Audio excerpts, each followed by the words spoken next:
Kolkata derby কলকাতাতেই হচ্ছে, অর্থাৎ সল্টলেক স্টেডিয়ামেই হচ্ছে, এটা পুরোপুরি চূড়ান্ত।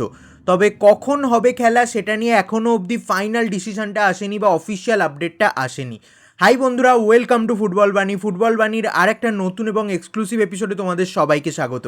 আমি কৌস্তব। আজকের এই ভিডিওতে শেয়ার করব বেশ কিছু ইম্পর্টেন্ট ট্রান্সফার আপডেট।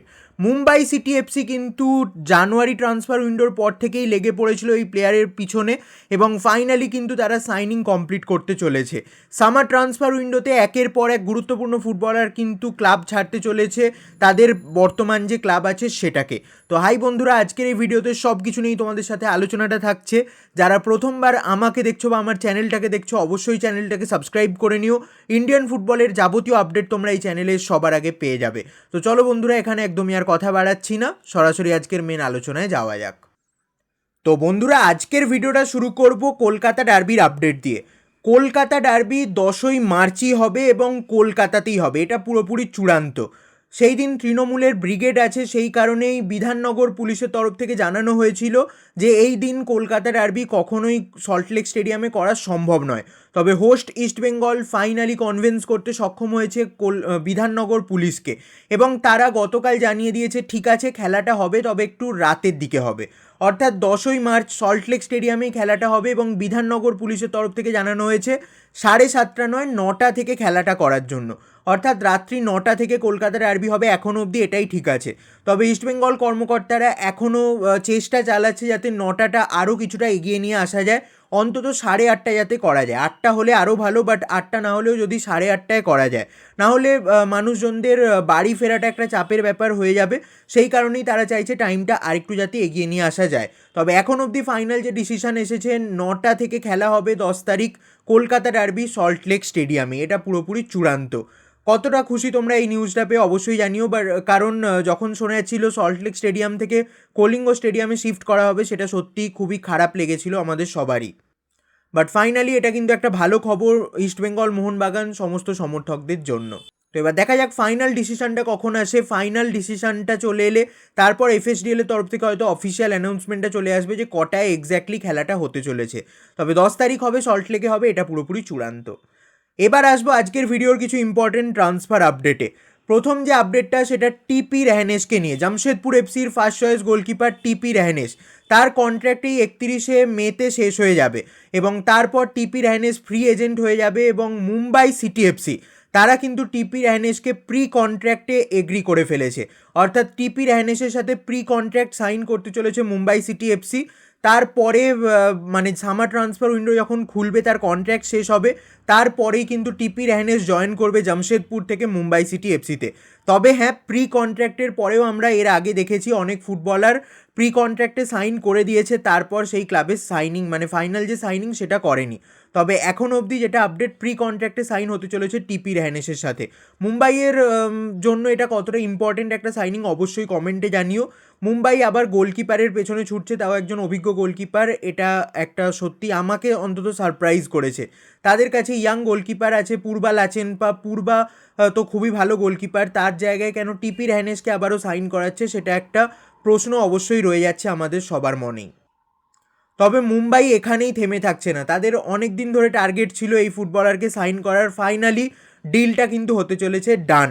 এফসি গোয়ার ক্যাপ্টেন এবং মেন ফুটবলার ব্রেন্ডন ফার্নান্ডেজ, ইন্ডিয়ার অন্যতম সেরা অ্যাটাকিং মিডফিল্ডার, আমার মতে তো ইন্ডিয়ার best attacking midfielder Brandon Fernandez.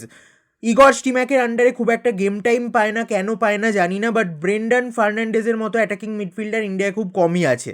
সেই ব্রেন্ডন এফসি গোয়া ফাইনালি ছাড়তে চলেছে। 2017 সাল থেকে এফসি গোয়ায় খেলছে ব্রেন্ডন, তার কন্ট্রাক্টও 2024 সালের 31শে মে শেষ হয়ে যাবে এবং যেটা বর্তমানে আপডেট, ব্রেন্ডন দীর্ঘ 9 বছর পর আবার মুম্বাই সিটি এফসিতে ফিরতে চলেছে। মুম্বাই সিটি এফসি ফ্রি ট্রান্সফারে ব্রেন্ডনকে সাইন করতে চলেছে সামার ট্রান্সফার উইন্ডোতে।